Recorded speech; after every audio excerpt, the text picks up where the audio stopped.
This Labubu for tech nerds is actually the OPPO Bubble. It doubles as a keychain and a camera preview tool where you can actually use your rear camera as the selfie camera with this tool. Of course, fun accessory aside, I've also used the OPPO Reno 16, and here's what I actually loved about this phone and what I did. If you're watching me for the first time, I'm Ershad. This is Trakin Tech English, your destination for detailed, incisive gadget reviews.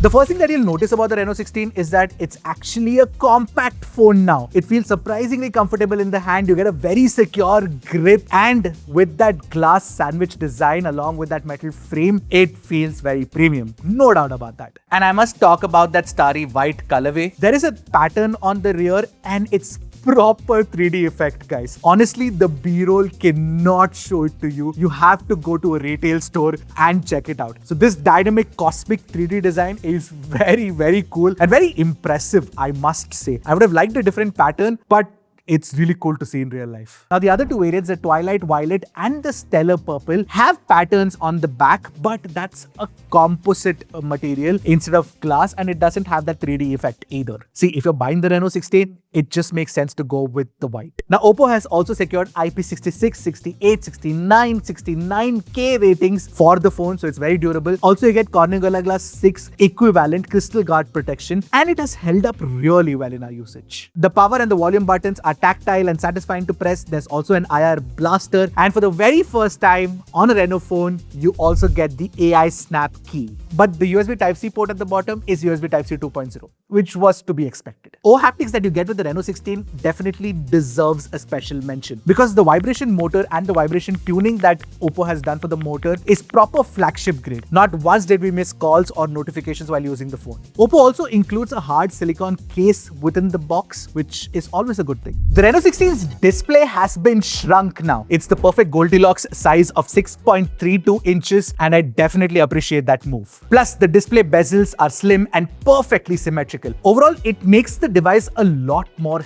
handy. But what's even better is that the display quality itself is pretty good. Colors are vibrant, contrast is excellent on that 1.5K AMOLED panel, and both YouTube and Netflix support HDR video playback with 3600 nits of peak brightness. Now, compared to the Reno 15, the Reno 16 can also go up to 1800 nits in HBM mode, which is up from 1200 nits. Therefore, the sunlight legibility outdoors is pretty good. And you know what? It's great for multimedia because I have no complaints with the stereo speaker either. Take a listen to it for yourself.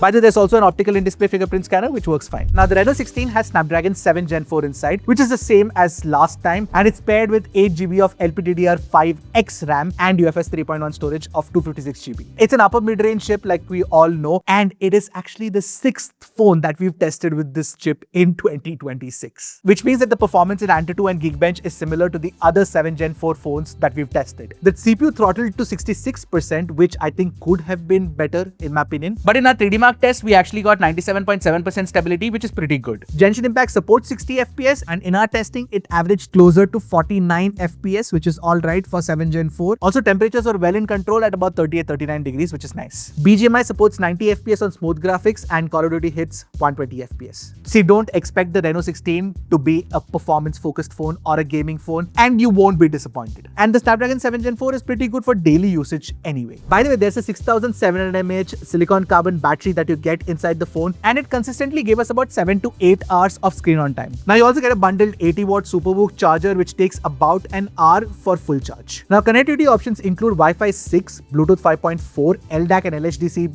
codec support, but one significant omission is NFC. So if you're going to be using tapping for payments, then the lack of NFC is going to be a problem. Before we delve into the details of the cameras that you get with the Reno 16, I really want to spend some time with the OPPO Bubble because it's very fun. At first glance, it looks like a handbag charm. Actually, it does work like one too, but it's proper tech. Snap it onto the back of the phone and it becomes a live viewfinder for the rear cameras. This lets you use the superior primary and the 3.5x camera and even the ultra wide angle camera for selfies. And of course, with that ultra wide, you can take group shots as well. There are a lot of animated wallpapers. You can add your custom wallpapers too. And on this AMOLED display, yes, it's AMOLED by the way, it looks very, very good. Plus, it also works as a remote shutter button too. The only catch is you see that Type-C port at the bottom. Yes, that is used for charging the battery inside it. It has a 560 mAh unit. If you're using the Bubble as a live camera tool, that should last you about 7 to 8 hours. Now let's come to the cameras on the phone. The hardware is pretty solid. What you get is a 50MP Sony Litia 600 sensor. You also get a 50MP ultra wide, which is an upgrade from the Reno 15's 8 megapixel ultra wide, and you also get a 50MP 3.5x telephoto camera, which is the Samsung JN5. And at the front, you've got a 50MP selfie camera as well. See, the details at 0.5x, 1x, 2x, 3.5x, 7x, and 10x remain consistent with no over sharpening at all, which is pretty awesome. Colors are also pretty consistent. They're vibrant and they're very punchy. Portraits are sharp with excellent edge detection. OPPO's been doing really good on that front. OPPO gives you the natural tone algorithm with the phone, and with that, we noticed the skin tones are very close to neutral, if not exactly neutral, but it's very good. HDR on the primary and the ultra wide angle camera is impressive with minimal blooming around the hair, which is pretty nice. Low light performance is also strong. It brightens scenes well without losing the subject detail. Macro shots especially are pretty impressive with that 3.5x telephoto. And again, with that natural tone, the selfies look pretty good too. And you also get a 0.6 or 18mm ultra wide selfie option, which is a great addition. Truth be told, if you're going to be taking a lot of selfies with your phone, get this Bubble, use the rear cameras, sorted. Now, all the lenses support up to 4K 60 FPS, and lens switching specifically, we noticed that it's exceptionally smooth. Stabilization is also excellent with ultra steady turned off, and of course, there's also auto stabilization as well. Low light video is decent and remains well stabilized. Selfie videos are detailed and stable, especially when you shoot in daylight, but in low light, it struggles a bit, which was to be expected. By the way, with Reno series, generally OPPO adds a lot of fun camera features. You get AI remix collage, you get PopCam, you get Pop Out 2.0, and Dual View Video 2.0. Now, let me explain AI remix collage. Basically, you can simply select whatever photos you want in the collage, and AI will automatically do that for you. You can even take different photos and animate them. PopCam is also a really cool feature because you get a bunch of different curated presets as well. Just a bunch of fun stuff that you can play around with. And in general, that just makes the whole camera experience very consistent because it shoots consistently good pictures and videos for that matter. And you also get a lot of fun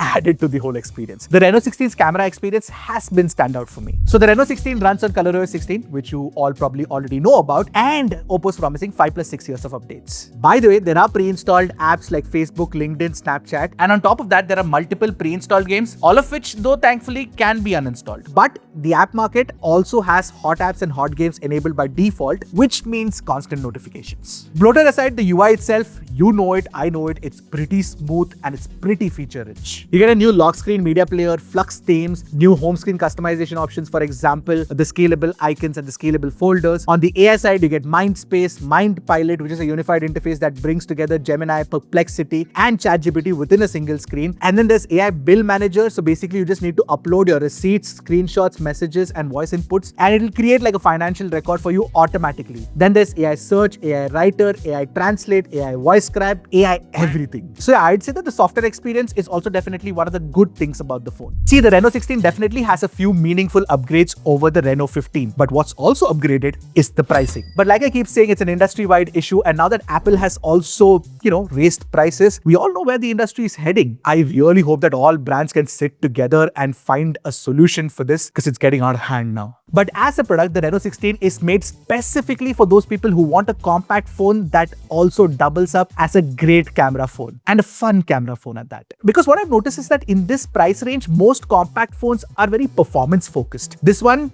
is well balanced across the board. all you need to figure out is if you think the Reno 16 is actually worth the asking price. Actually, what do you think? Let me know in the comments. I'll see you guys in the next one. Until then, keep tracking and stay safe.